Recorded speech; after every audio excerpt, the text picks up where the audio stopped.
What do you do when you hear a creaking noise coming from inside of an abandoned house? Do you investigate or do you run away? Today, we decided to be brave and go inside to find out what was making the noise, only to discover that our lives would never be the same again. It was an old Victorian-style home with paint that was chipping off the side of the house. As we walked up to the front door, I could feel my heart beating faster than normal. There was a small rock on the step, and as I was about to step over it, I accidentally kicked it. The rock fell down the step, and it made the loudest noise ever. Even though the rock had been silent when it was sitting still, once it started moving, it was incredibly loud. I couldn't help but think how much louder would the rock be if it was rolling towards me. I stepped into the house and I turned the flashlight on my phone to its brightest setting. The beam of light didn't cut through all of the dust particles in the air. Instead, it illuminated a few of them before they disappeared from view. That meant there were hundreds of thousands of tiny specks of debris dancing around the room in the pitch black. There were dark stains on the ceiling, and I wondered if they were water damage or if they were blood. There was furniture all throughout the house. In one of the rooms, I found a rocking chair. You know those chairs that always show up in horror movies where the old man is sitting in it and then he turns around and reveals his face, which is actually the devil. I wasn't expecting that to happen, so I jumped when I heard a sudden creaking sound. The rocking chair must have been moving itself. I felt goosebumps pop up on my skin, and I couldn't help but wonder if this house was haunted. I continued to explore the house, and I realized that there were floorboards missing from the second floor. I crept closer and I peered down the hole. There were dozens of spiders crawling all over these webs, and I mean dozens. I turned and tried to leave the room, but as I did, I caught sight of another hole in the floor. I took a couple of steps back and I looked down.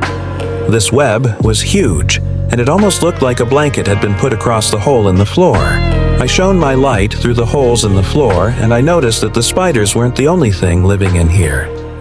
I saw two glowing yellow eyes staring back at me, and they seemed to mock me. What was that creature doing up there? Was it watching me as I explored its home? I wandered into another room where I found a TV, and as I got closer, I realized that there was a reflection on the screen. I stopped dead in my tracks and I stared at the reflection because it wasn't my own. Someone or something was standing behind me, and I could feel its hot breath on my neck. I slowly turned to face whatever was behind me, but there was nothing there. My imagination must have been playing tricks on me due to all of the dust floating around in the air.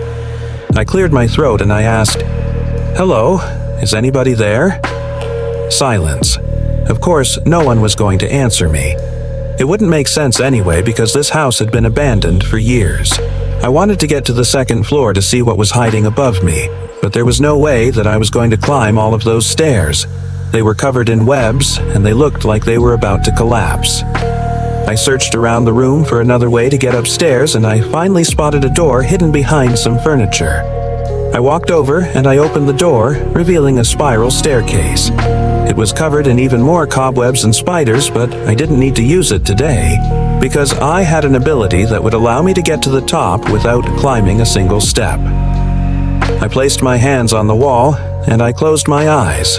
Then I used my power to phase straight through the wall and onto the other side. As soon as I arrived on the second floor, I could hear scratching sounds coming from under the floorboards. I moved a few steps and then I heard the sound again. It was directly underneath me.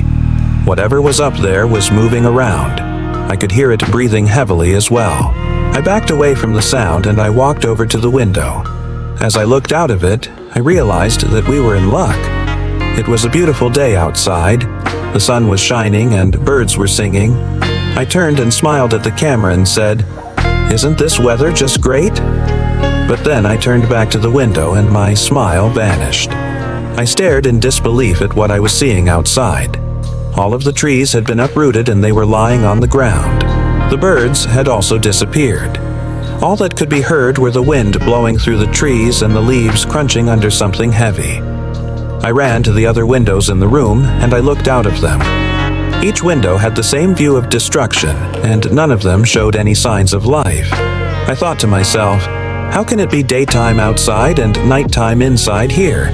How has nobody come to fix the windows so that sunlight can get in? I walked over to one of the windows and I tried to push it open. The glass didn't budge. No matter how hard I pushed, it would not move. I suddenly remembered the scratching sounds coming from the floorboards above me. I wondered what would happen if I climbed up there and investigated. I knew there was no way that I was getting down those stairs, but I was confident that I could handle whatever lurked above me. I tried the door again to see if I could break it open.